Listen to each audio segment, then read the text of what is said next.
There is, in the recent period particularly, an increasing shaping of education from the early ages towards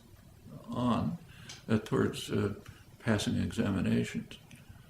That can be, taking tests can be of some use, both for the person who's taken the test, see what I know and where I am, what I've achieved, what I haven't, for instructors, what should be changed and improved in developing the course of instruction. But beyond that, they don't really tell you very much. I mean, I know for many, many years I've been on admissions committees for entry into an advanced graduate program, maybe one of the most advanced anywhere. And we, of course, pay some attention to test results, but really not too much. I mean,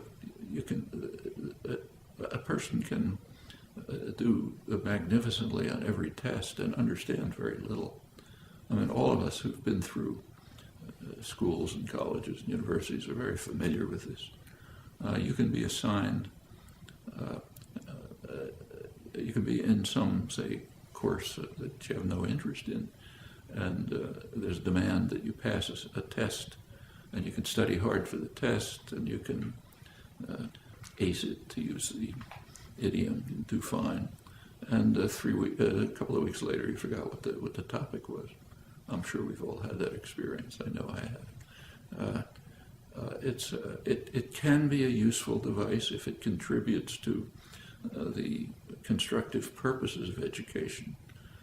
If it's just a set of hurdles you have to cross, it can turn out to be not only meaningless, but it can divert you away from things you ought to be doing.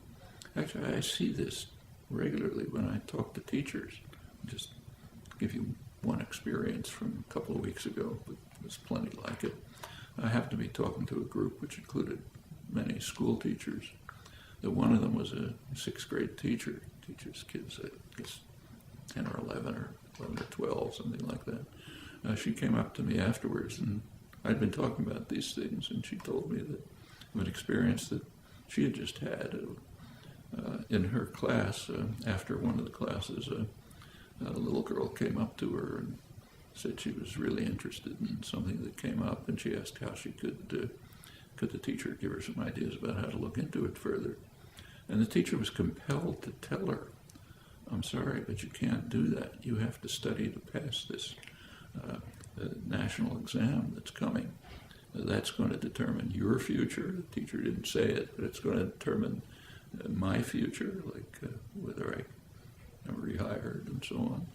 The system is geared to getting the children to pass hurdles, but not to learn and understand and explore. Now, that child would have been better off if she had been allowed to explore what she was interested in, and maybe not do so well in the test about things she wasn't interested in. And they'll come along when they fit into her interests and concerns. And so a test,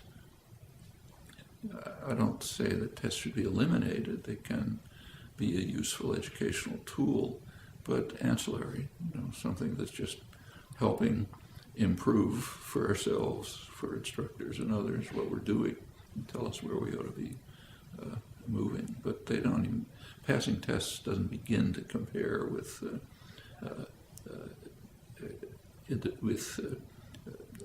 searching and inquiring and into pursuing topics that engage us and excite us. That's far more significant than passing tests. And in fact, if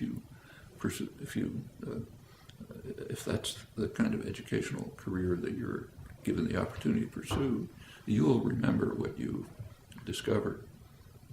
There's a famous physicist, world famous physicist, right here at MIT, who, like a lot of the senior faculty, was teaching freshman courses. He once said that in his freshman course, students will ask, what are we going to cover this semester? And his standard answer was, it doesn't matter what we cover. It matters what you discover. And that's right. Teaching ought to be inspiring students to discover on their own, to challenge if they don't agree, to look for alternatives if they think they're better ones, to work through the great achievements of the past and try to master them on their own because they're interested in them. If that's the way